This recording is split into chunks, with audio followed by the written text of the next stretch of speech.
My name is Harlan Ellison. I'm a writer. I write books, I write movies. I've been doing it for about 35 years. They tell me that I'm world famous. I guess after 42 books and being translated into 26 languages, there is some small claim to that. My listing in Who's Who is larger than Ronald Reagan's, but we need not go into that.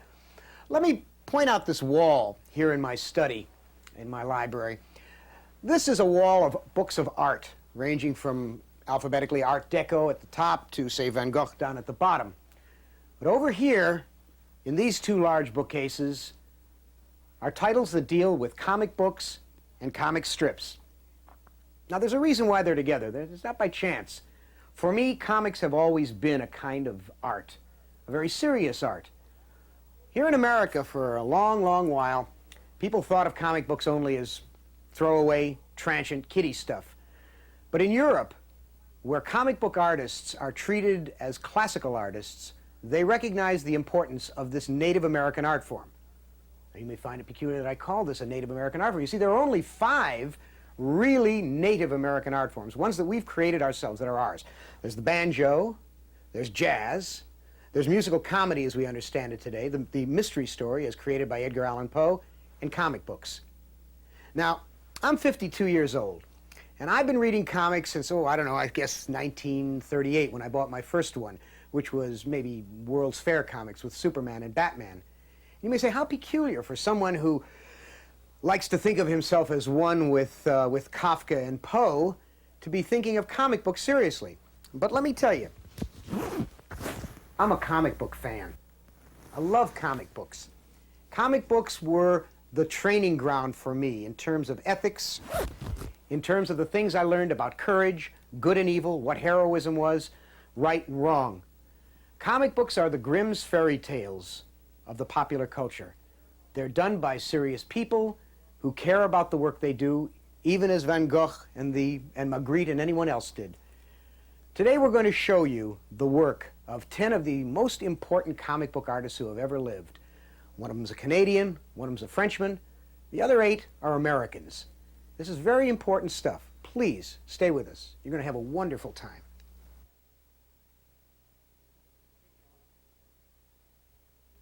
Picture this, if you will. You're looking across a distance of water at 2 men standing on a bridge far up in the darkness above you. One of them lights a cigarette, then the cigarette gets thrown over the bridge and the light comes toward you. One of the men hands the other a piece of paper. The first one looks at it, tears it into shreds, and throws it over the bridge, then pitches the first man over the bridge. As the body falls, the camera comes past you, and the pieces of paper spell out the words, "The Spirit." What I've just described to you is the kind of cinematic visual that a man named Will Eisner created for a strip called The Spirit. Will Eisner produced this strip in a Sunday supplement for years and years. Today those strips are being reprinted and they're as fresh as they ever were. Because Will Eisner is, I suppose, the O. Henry of comic books. Every one of his little stories is complete. Beginning, middle, and an end with a punch that'll kill you. As far back as the 40s, when he had the Eisner-Iger Studios turning out page after page of comics, and then he went on his own and began doing The Spirit, Will Eisner has been one of the motivating forces in the genre of high art in comic books. Today he does graphic novels, A Contract with God, Life Force. These are very special books that take place in the big city, the gritty, film noir kind of city that James M. Cain wrote about and that Dashiell Hammett wrote about. Will Eisner is a talent that appears once every 100 years. I've always written genuinely. For me, it was writing short stories. The Spirit was somewhat different than what I had done before, or different in my mind from the average comic book hero. I wasn't really so much interested in creating a hero of enormous proportions like Superman or Batman or any other superheroes. I was more interested in telling short stories or exposing an outlook. My main interest is the human condition. It always has been. And I fancied myself in a position to be able to write with my medium. Now, sequential art is a valid medium. I called it sequential art for want of a better name. I've always been annoyed from the very first day of my involvement in comics at the use of the word comics. Comics is a misnomer. Comics should not be comical. They should not be necessarily funny, as in the case of funny papers. This is a valid medium of expression, equal in respectability, if you will, to words without pictures or to film. I compose the page with as a single unit in itself, almost like, again, I refer to music as really a best example of what I do. Each page has a rhythm to it. I deal in timing. I'm concerned with the amount of time it takes for a character to move from panel to panel.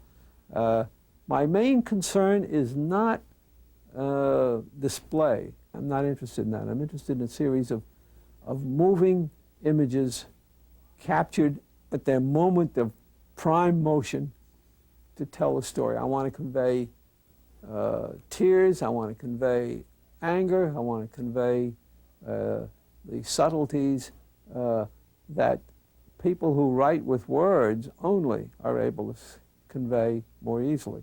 Visual communication is the name of the game in this field, and that concerns me tremendously. I watch very carefully whenever I'm walking in the city or anywhere what people do and how they do it. It's because it's how they do it, how they stand, their postures, their gestures, that communicate their inner feelings. And I think of a panel as a stage with the proscenium arch and everything, and I arrange my figures in a panel in the same manner as a director would arrange actors on a given stage with entrances and movements.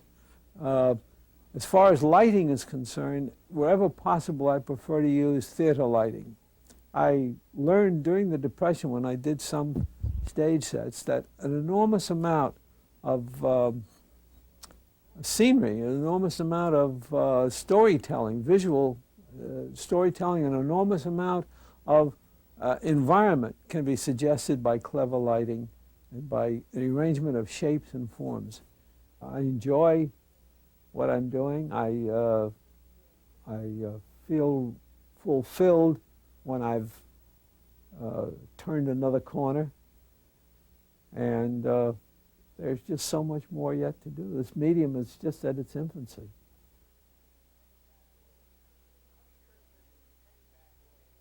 Harvey Kurtzman is the Peck's bad boy of comics. He is to dangerous satirical humor as Attila the Hun was to good table manners. Since the 1960s, he's been firing smart bombs into our cultural self-image in the pages of Playboy with a strip called Little Annie Fanny, created in collaboration with Will Elder. But back in the dim, dark 50s, he was one of the seminal creators, writers, and artists who brought us Mad magazine. Mad began as nothing more than a comic book, one of those throwaway items that has now become a universally known element of the American literary scene. In the years following Mad, he created and he artistically controlled such magazines as Trump, Help, and Humbug, where he was sharp enough and influential enough to publish the first work of such underground artists as R. Crumb of Fritz the Cat fame, and Terry Gilliam, one of the Monty Python group, is now the director of such amazing films as Brazil, that owe such a large debt to Gilliam's comic book origins, guys like Jay Lynch and Skip Williamson. And because of this influence, Harvey has been called the father of the underground comic. I guess because of the potent influence Mad has had on 3 generations of American youth needful of satirizing the adult world, Kurtzman remains, to this day, one of the outstanding social critics, on a par with H.L. Mencken, Will Rogers, and Thomas Nast, the political cartoonist. He makes us laugh till it hurts, and more urgently, he makes us think till it hurts. I came upon the Mad format because it was something that I did easily. I'd been doing all my life. I was known as the funny cartoonist in high school, the guy who used to do cartoons for everybody, make everybody laugh with cartoons. I mean, that's the way I got my reason for being in high school. So I suggested that we go to a funny format. I was originally inspired by a couple of college yearbooks that I came across in somebody's garbage pail, I guess. And this was a revelation. The college yearbooks had been doing the kind of satire and parody that I wanted to do for years. Essentially, we did Mad for ourselves, so it became a very personalized effort, and we did very intimate things in our work. I liked Wally Wood's superhero stories that he did for Mad. Of course, Willie Elder, my ever-loving partner, he would come up with these funny little asides that he set the style of putting 1,000 little gags per square inch. And Jack Davis, of course, was with his very slick, smooth technique, and his marvelous brushwork and his humor. Jack was always a very humorous guy. There's so many things that were good. I get a great sense of satisfaction out of what Mad is supposed to have done. Sure, be a fool not to. If I didn't have that, what would I have? Little Annie Fanny. The way Little Annie Fanny started was, this was long after I'd left Mad. I'd been doing a comic strip for my own magazine, a magazine called Help. It was a comic strip called Goodman Beaver. Goodman Beaver was inspired by Voltaire Candide, you know, the boob that goes through life trying to think the best. So I went to Hefner and I said, what if we took my character and turned him around? Actually, it was Willie and myself that did Goodman Beaver. We turned him around and made him a woman with the same personality, the same problems. And Hefner said, bullseye, and that's the way it started. The way humor works to me is you do something to your reader or your audience that fills his balloon. It's as if you store energy and then release it with a bang. That's the basic structure of a joke, of a funny story. You invest your reader with some kind of energy, and then you do something to explode that energy, and that gives your reader a happiness, a good feeling. And that's to me that's what humor is all about.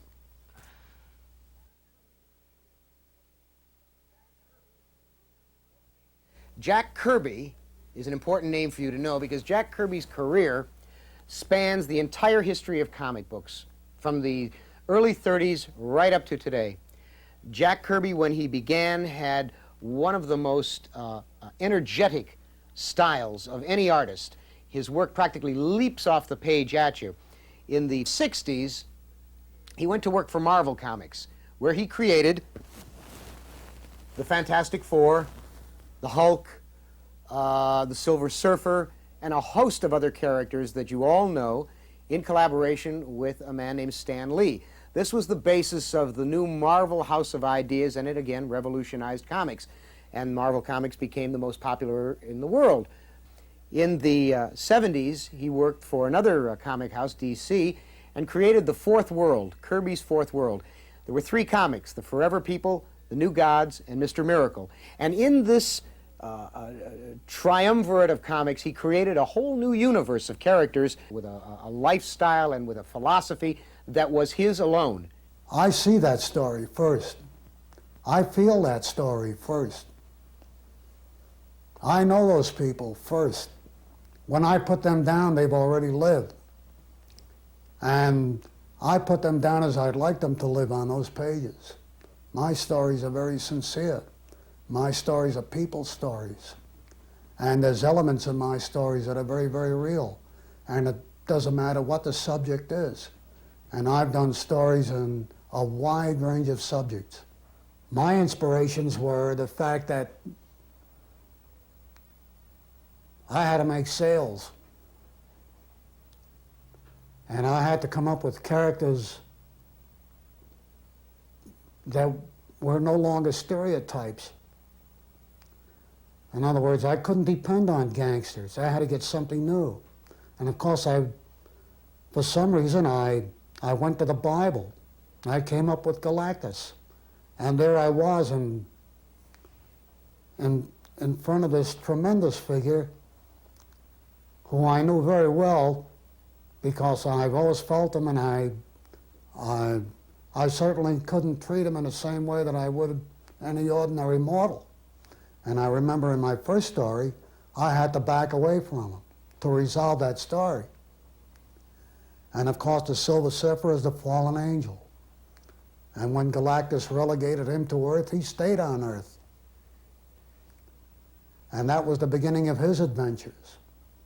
And they were figures that had never before been used in comics. They were above mythic figures. And of course, they were the first gods. And I began thinking along those lines. And the new gods evolved from those lines. And I began to ask myself, everybody else had their gods, what are ours? What is the shape of our society in the form of myth and legend? Who are our gods? Who are our evil gods? And who are our good ones? And I tried to resolve them in the new gods. And I came up with some very, very interesting characters and very good sales, which satisfied me immensely. Now, I didn't resolve the questions. I'm a guy who lives with a lot of questions. I say, what's out there? And I try to resolve that. And I never can. I don't think anybody can. Who's got the answers? I sure would like to hear the ultimate one. But I haven't yet. And so I live with a lot of questions. And I find that entertaining. I find that entertaining. And if my life were to end tomorrow, it would be fulfilled in that manner. I would say the questions have been terrific. The comic book medium itself is special. It's something that was, that's a result of evolvement. From what I understand, the editorial comic was first. And then they added a few panels to that and you had a comic strip. And they added a few pages to that and you had a comic book. And what we can add to the comic book, we may have to think about that. So I believe that's the interesting part of the entire field, is to say, what is it? Where is it going? How it'll evolve. And we experiment with that every day.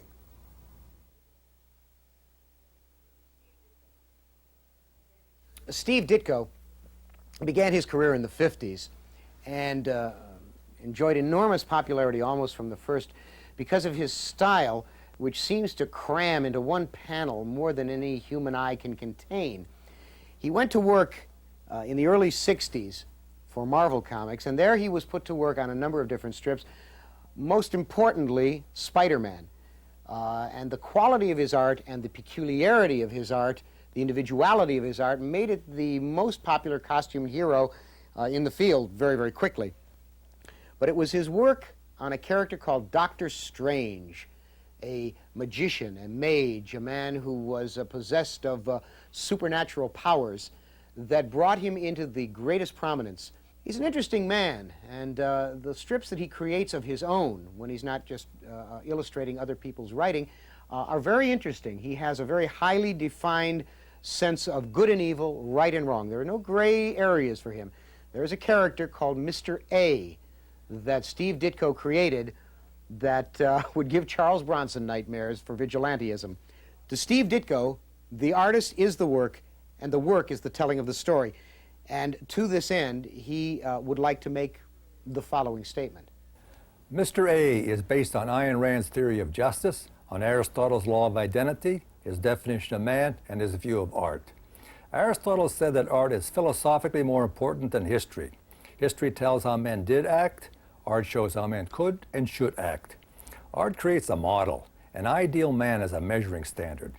Without a measuring standard, nothing can be identified or judged, but everything can be measured. Disease and sicknesses are measured by a healthy organ or body. All measurement requires an appropriate standard. With it, one can measure down to atoms, up to the stars, and the changes in the character of a man. Aristotle defined man as a rational animal. Rationality is a potential that has to be actualized by choice and the right thinking method of logic applied to reason. The standard of measurement for all is the rational logical ruler. It objectively measures the rational and irrational thinking. A hero measures a man at his best in the worst situations. A hero is a man admired for his qualities or achievements and regarded as an ideal or model. Aristotle formulated the law of identity. A is A. A thing is what it is. It has a specific nature and identity.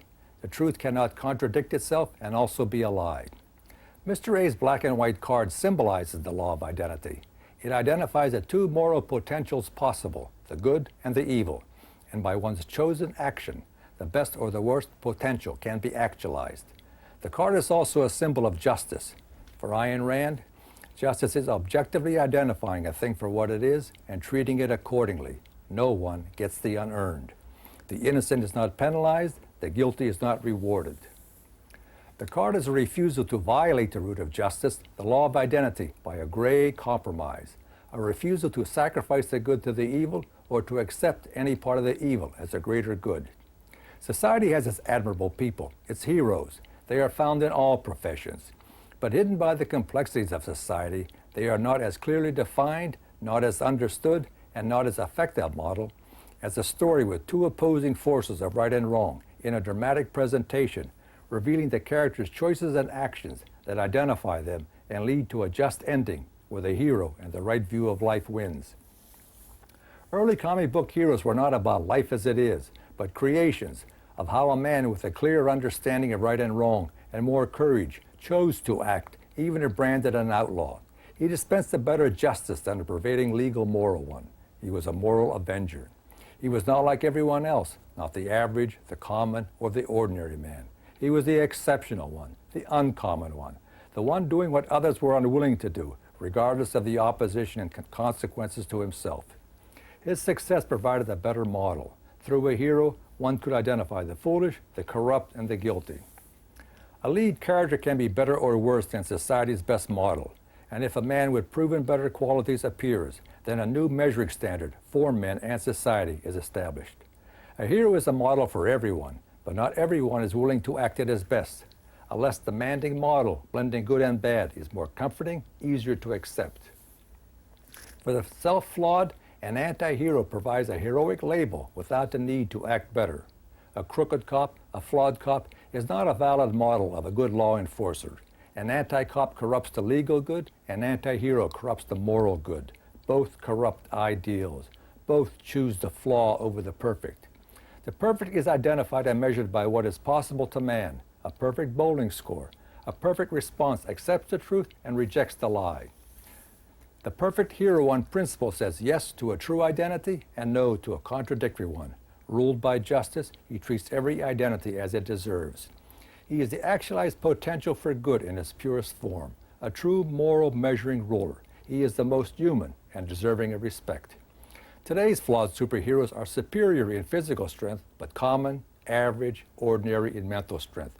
Rich in superpowers, but bankrupt in reasoning powers. They are perfect in overcoming the flawed supervillains, saving the world, the universe, yet helpless to solve their common, ordinary, average personal problems. It is like creating a perfectly physical adult with the reasoning limits of a 6-year-old. The creators of flawed ideals believe that no real difference exists between a flawed hero and a flawed villain. Both have some good and some bad in them, so they blend into a grayness where no one is better than anyone else, and where the worst can justifiably claim that he is as good as gray as the best. If it is impossible to know what is true and to do what is right, then the flaw, the worst, will be the new standard of good. Man will be defined as a flawed, anti-rational animal, and all that corrupts and harms life will be the new virtues. Like deliberately flawed eyesight, where self-blindness is the ideal, anti-life behavior will be the new standard for living. The resentment against the perfect hero is a resentment against A is A, against the integration of truth and behavior, against the non-contradictory identity of a moral ideal, against reality and life's measuring ruler, a rational moral standard.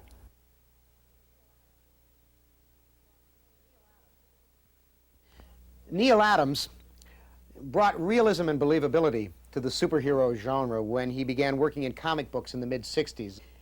He changed the face of the art form by coupling photorealism with dynamic action. In the pages of a comic called Dead Man, he began experimenting with page layout and form. And he did some astonishing work with Denny O'Neil on Green Lantern and Green Arrow. Very high social conscience in that strip, all through the 60s during the days of upheaval in this country, reflecting what our nation was going through. And then he went to work on the X-Men and the Avengers. And then, most importantly, he rescued the Batman from the swamp of television camp to which the Batman had sunk. And he made him once again the Dark Knight detective, a creature of night in the city, a creature that criminals would fear, the Batman we know today. He's currently publishing his own line of comic books for Continuity Graphics. Dead Man was an opportunity to experiment with page format and layout. And I got a little radical on it. I have to admit, it was probably totally rambunctious and out of order for me to do, but I think probably the opportunity to stretch the medium a little bit, to create compositions that were in a medium that was truly its own medium. It wasn't like film where you could only see one picture at a time. It wasn't like comic strips, which I had done for a period of time, and I was limited to a certain format. Here was a big rectangular page, and I could do anywhere between one drawing and 10 drawings on that page, and I could compose the page any way I wanted to. And I had certain attitudes about composing pages, which I had developed doing a syndicated strip, and I felt that I could lead the eye, that I could catch the reader and I could make him read the way I wanted him to read. That I could make him stop when I wanted him to stop by composing the pictures a certain way. That I could actually become one with the reader. If he was willing to go with me, if he was willing to read what I was doing, then if I could just grab him by the throat, then he would follow and read in the way I wanted him to read. Dead Man was perhaps the most successful experiment in that area. You can read a Dead Man comic book and you almost unconsciously know when I want you to slow down or when I want you to speed up. You almost unconsciously know when I want you to slide through panels or when I want you to jump through panels. Just as a director will handle a different type of story a different way, our job as the artist and writer at times is to tell the story the way it suits the story. After all, as Shakespeare would say, the play is the thing. It's not the artist, it's not the director, it's not the producer. It's the story. If you're not faithful to the story, if the play isn't the thing, then why are you doing it in the first place? Well, in comic books, as with film, as with everything else, we're all servants of the story. We can warp the story, we can make it incorrect, or we can do it in a way that we believe is correct. If people agree with us, they'll like it. If they don't agree with us, they'll hate us. And in my case, I've been very lucky. People have liked the things that I've done. Batman was originally created by Bob Kane and Bill Finger and Jerry Robinson as this creature of the night who would scare the bejesus out of anybody he ran across, and criminals in particular. Whether or not he was right or whether this would work, that's what he did. That was what Batman was all about. And that's what I tried to return him to. So I think that one could say that Frank Miller, working on Batman now, has done more to make a more solid character out of Batman. At that time, at the time I entered my little editorialism into it, what I did was I brought him back to what he was supposed to be. Now people are playing with it within that framework, and I think doing a very good job. A comic book is as good as a writer who's sincerely talented and tries hard, and an artist who is very talented and tries very hard can make it. That's how good it can be. So if you put a good artist and a good writer together, and they try really hard to do something good, it just got to be a good comic book. And it can't be trash. It can only be viewed as trash by people who think of it that way. The things that are presented in comic books are good. The ideals are real and good. And kids like them. They're, as far as I know, the only medium outside of perhaps movies, the only reading medium that a kid will take money out of his own pocket and buy. Because he wants to read it. He'll even go to the dictionary to look up a word so he knows what this guy says. There's something important there. And Europeans think Americans are missing the boat. Maybe we are.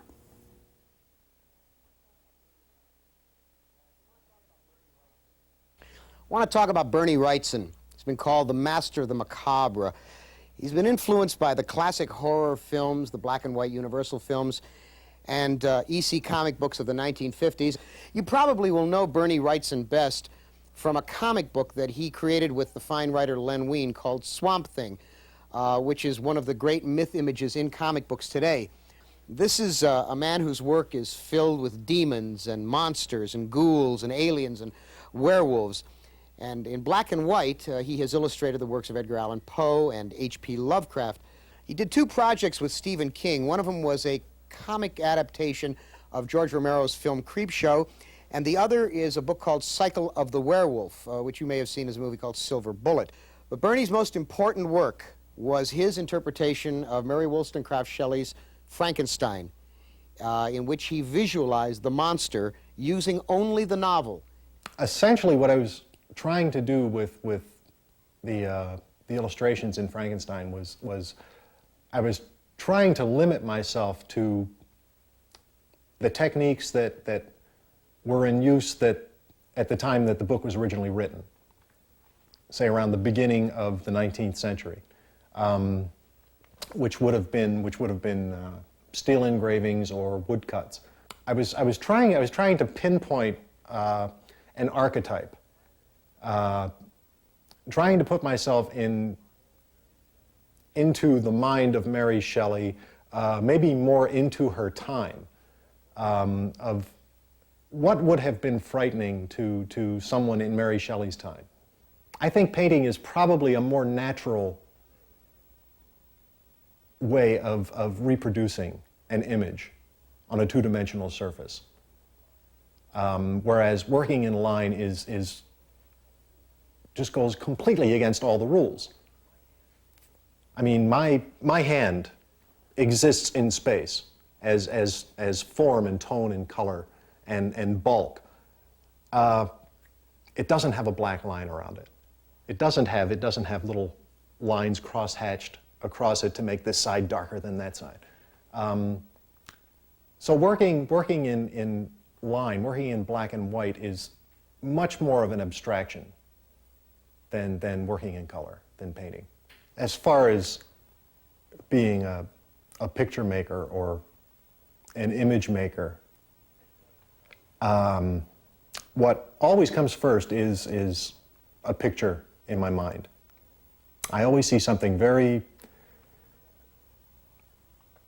definitely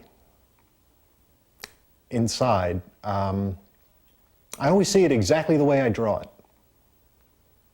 And the finished product is almost always like I had an opaque projector that was in my head, projecting out through my eyes on the paper, and all I do is trace the picture that I see.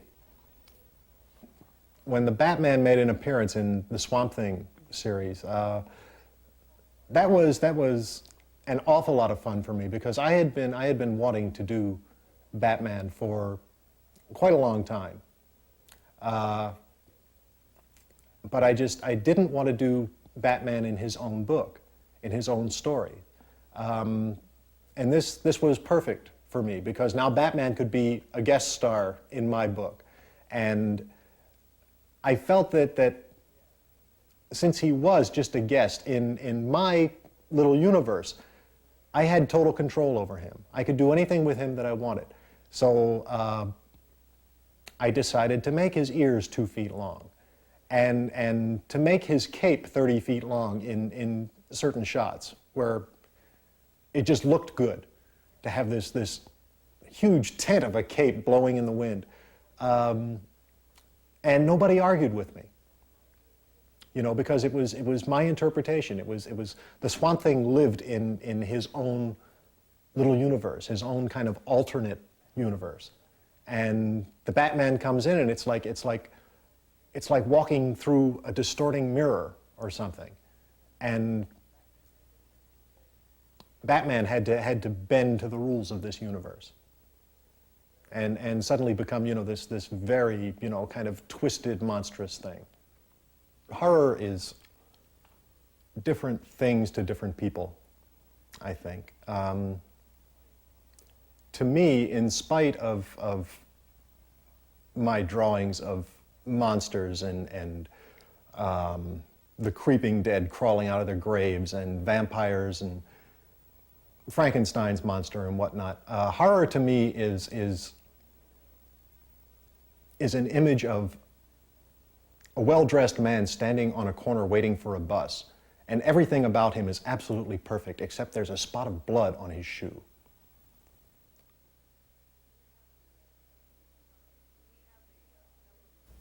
We have a gentleman from France with us today. His name is Jean Giraud. He's also known as Moebius, or Mobius, depending on how well you speak French. And he's considered to be one of Europe's greatest illustrators. His styles are as varied as the many names under which he's worked. But as a comic book artist, he first came to prominence with Lieutenant Blueberry. It was a vast epic that was filled with all the myths and glorious characters of the Old West, which have fascinated Moebius. In the late 60s, under the name Moebius, Giraud began illustrating a line of French science fiction books and magazines, and his style was an epiphany for people in Europe and in America. In the early 70s, he returned to comic books with a number of seminal breakthrough science fiction and fantasy stories that were later to influence an entire generation of new artists. For the pages of Metal Hurlant, which is a French graphic illustrated magazine, and Metal Hurlant literally means screaming metal, he created new fantasy sagas such as Arzak and the Airtight Garage of Jerry Cornelius.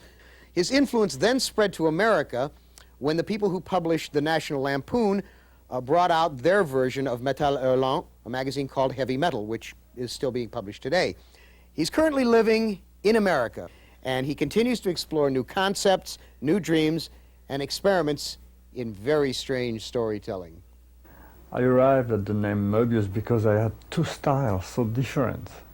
And when I did that, I was very young, and for me it was a kind of joke, you know, and I wanted to do that maybe for a few times and maybe change the name every time. And I was not looking for fame and fortune. I was only trying to have fun. I had to do something because I was involved in a kind of commercial art, very specific in point of view of style. I wanted to escape that.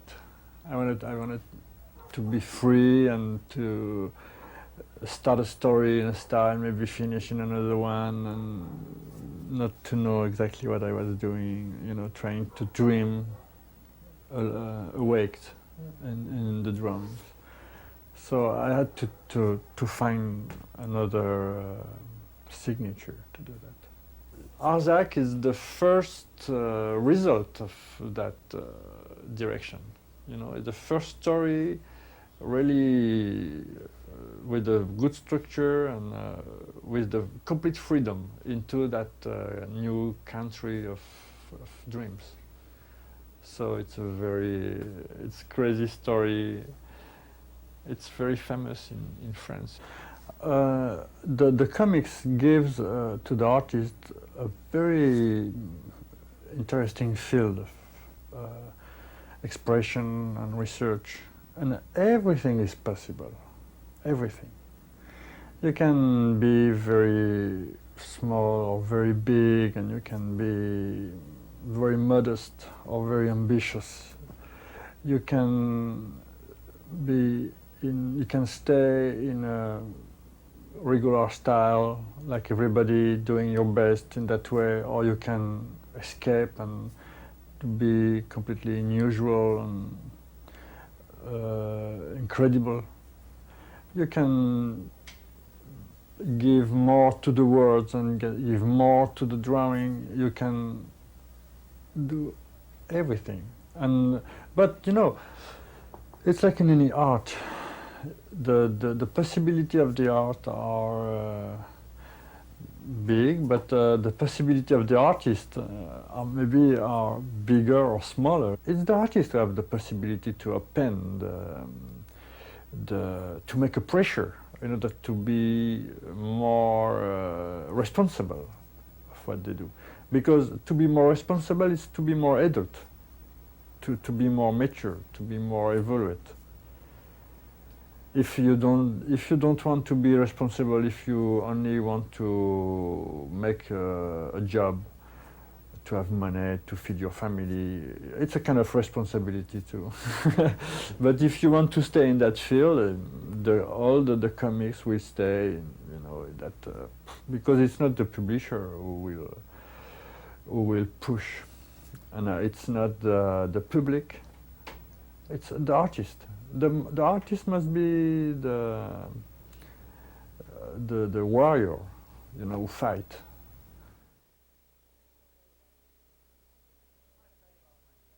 I want to tell you about my pal Frank Miller. This is a name you're going to know because you'll have seen pieces in Rolling Stone, the New York Times. Frank Miller burst on the scene in comics in the 70s. He got tired of looking at comic books in which the superhero was taken for granted. He began by working on a comic book called Daredevil, which he reinvented and brought from the depths of no sales right to the peak of popularity. After his success with Daredevil, he created a book of his own called Ronin, which is a fully realized futuristic novel that goes all the way back in time to ancient Japan and all the way forward into an Orwellian 1984 kind of future. And he revolutionized what comic books looked like by utilizing the best paper and coloring processes. Then last year, he took one of the most deeply established icons, Batman, and he said, what would this man be like as he was nearing 60 and had not been a crime fighter for, say, 10, 15, 20 years? And he did The Dark Knight Returns, which is now a book published by Warner Books that is an astonishing document. It revolutionizes comic art, and it revolutionizes the way we think about comic books. This is Frank Miller. He's hot. You better take a look at him. We've got to keep in mind that the main image people have of superheroes is Adam West playing Batman on the old TV show. That's what had to be overcome. But the idea itself is valuable. And it's also a hell of a lot of fun to write and draw. If you get it back to what the substance of the idea is, if you remember that Superman began as a common man against the forces of evil in the world, which were largely forces of authority back in the 30s. And you go back to when Batman was a vigilante who carried a gun on his hip back in the 30s again. You start seeing what a strong chord they can strike. Much of the stuff that Clint Eastwood, Charles Bronson, and others are doing now is kind of a right-wing version of those old comic books. And Dark Knight was really an attempt to take it back a lot in terms of its base, the basic meat of the material, and at the same time bring it forward in terms of the world it lives in and the kind of fiction that you can do now. I really enjoyed the idea of making him as old as his legend is, and letting it be a cranky old legend, this ravenous old hero. I wanted to bring back that hearty sense of malice that he had back in his origins. Ronin, for me, was absolute proof this can be a terrific field to work in, and this is a great time to do comics. I had a publisher give me free rein creatively, terrific production values. I was able to work in collaboration with Lynn Varley, a painter who was able to bring unheard of dimension to the color art. And I was able to charge into this form, into this project with this art form that's been in suspended animation for so damn long that most people don't think it has a that it could possibly be any good. And I was able to play with it. I was able to twist things around, to bring in subjects and themes and graphic methods from sources far flung. On top of that, I had been exposed to what was going on in Japan in the comic books and in France. And the work of Moebius in France and the work of Goseki Kojima in Japan. Both of these collided on me at roughly the same time and came right out in Ronin. It was a playground and it was a nightmare, and it was a wonderful project to work on. Nothing could have taught me more. Nothing could have made me feel better about the form or make me feel more committed about this as my art form than Ronin. In the 40s, when comic books started really taking off, there was an assembly line system set up in order to produce them more rapidly. And since comics have generally regarded themselves as junk, quality was not that much of a consideration. The outstanding comics have generally been done by one person who writes and draws. Will Eisner being a preeminent example. I believe it is one art.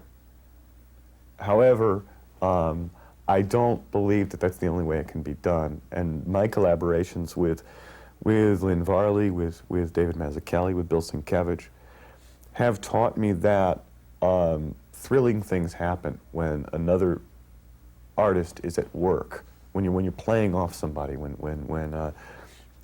you get those surprises and when you get those problems you gotta solve. I think it's too early, for me anyway. Certainly for me, to make any hard and fast statements about which way the art should be done better, because every project I do seems to be different. I'm also very new at this. And maybe I could give you a better definition of the best way to do the form in about 30 years, so get back to me.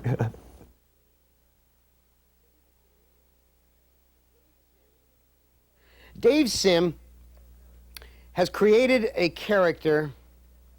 I'm not quite sure if you'll get this. He's got a character called Cerebus the Aardvark. This is a talking, barbarian, sword-wielding aardvark, and there's a whole universe that Dave has created for him. And Dave has done this as his life's work. He's committed himself to doing 300 issues of his comic, Cerebus the Aardvark. Every month, he publishes the book himself.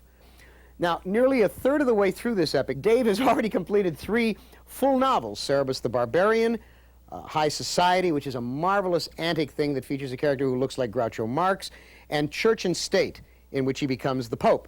The story blends elements of satire, humor, politics, popular culture, and mystery, supported by a unique cast of characters who move in and out of the book purposely and with motive. As entertainment, Cerebus succeeds on a lot of different levels. It's very sophisticated, and it's pure communication. It's a roller coaster ride. So anything that makes for a good roller coaster, I'll put in the book. There's very few things that I will dismiss out of hand. Oh, that doesn't belong in Cerebus. If you're making something your life's work, you're going to find a way to put just about everything that's important to you into it in one regard or another. And I'm finding that out of the 30-some-odd thousand people that read the book, most of them are pretty simpatico to that. I'm talking about their stuff, like I'm talking as a baby boomer. I don't watch adventure films. I don't watch genre films for the most part. It's 2 people in a room. For years, talking heads was a pejorative. I think David Byrne has helped a great deal in establishing, hey, that's what it is. I mean, if you're going to do a film or a comic book or any other entertainment, that doesn't have just two people talking, you're missing the whole essence of what's human. I mean, we are human because we sit and talk. How many fist fights does the average person get into in their lifetime? How many people go, you know, flying off their balcony? How many people get into a car chase? These become cliches in entertainment and virtually non-existent in real life, which to me makes it, you know, what makes that art then? Art is supposed to be something that speaks to the human condition, and you see very little of the human condition in most popular culture.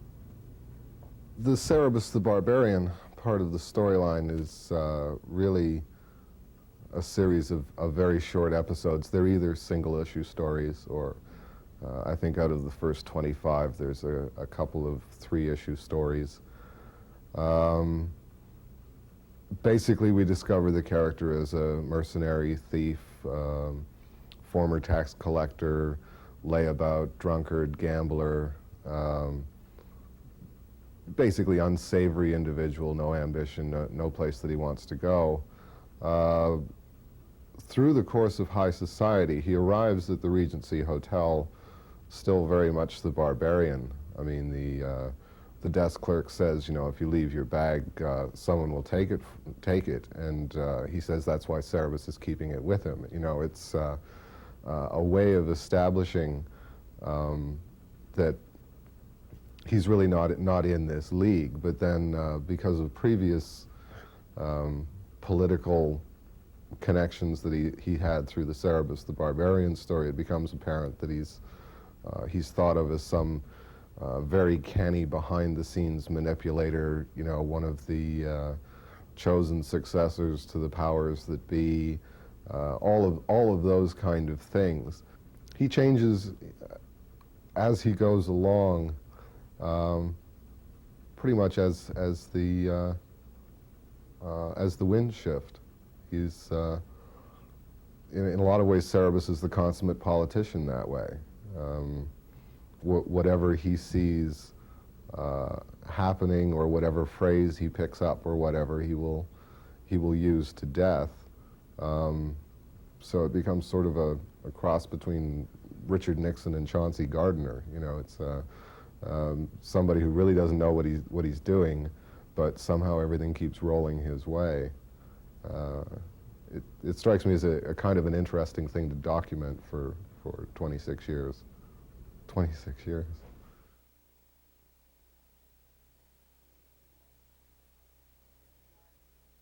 An interesting artist is Art Spiegelman, who does not work in any of the ordinary forms that you associate with comic books.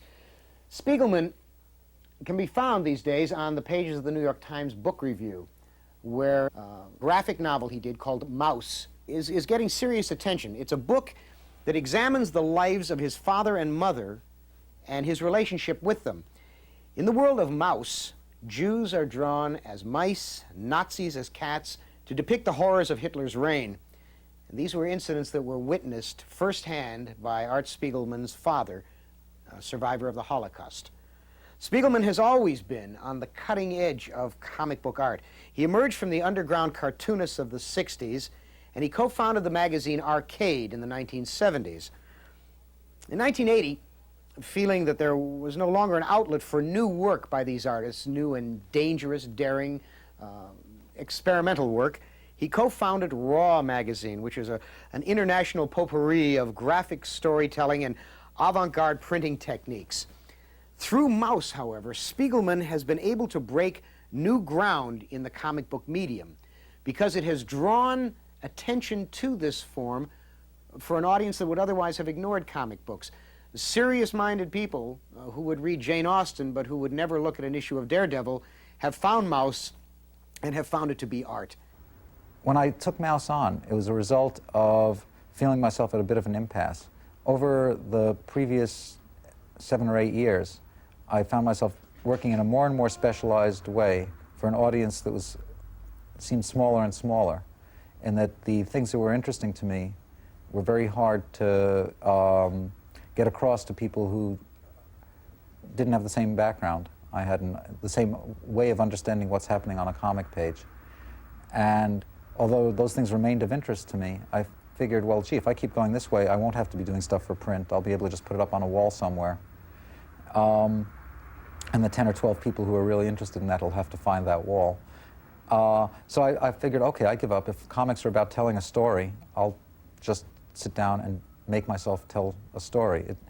It's such a long and involved process that it wasn't something I was eager to enter into just to tell one more escapist adventure story or one more joke. It was just too much work for that. So I had to find a story that was really important enough for me to enter into fully, and something difficult enough to keep me challenged throughout. And Maus seemed like about the most challenging thing I could undertake. In Maus specifically, I've approached it by wanting to be in the service of a story. And what that meant was trying to understand and structure and organize that story as fully as possible before I even started thinking about how it can happen box to box. I wanted to report on my father's past, and to a degree my mother's. I wanted to report on my relationship with my father.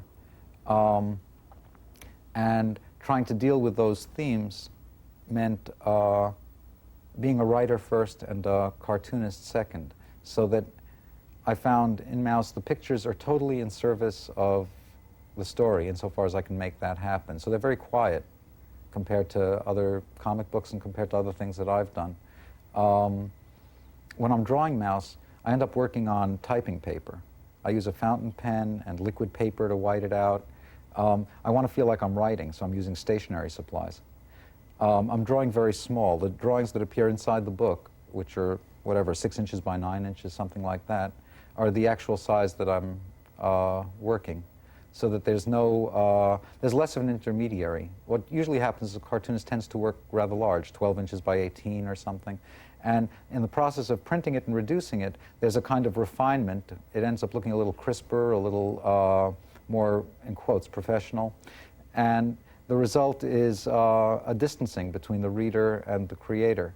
And here I really wanted it to be more like the mark I make is the mark you see. So it would be more like picking up on a journal and looking over one's shoulder to read that journal.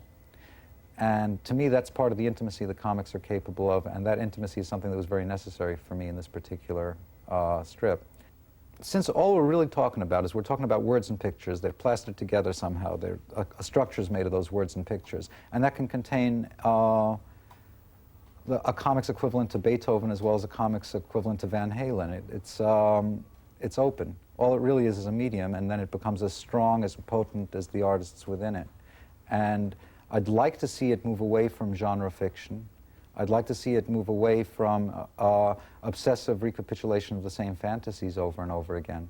So on the one hand, I'd like to see subject matter more reflective of what people's actual situations are. I'd like to see it grapple with more difficult moral and political issues. I'd like to see it deal with more personal issues throughout. And I'd like to see it develop aesthetically. I'd like to see people whose background isn't so solely drawn from comic books, that all that can be spit back is more comic books, third, fourth, fifth generation comic book vision, something that has its roots more in reality, inner and outer.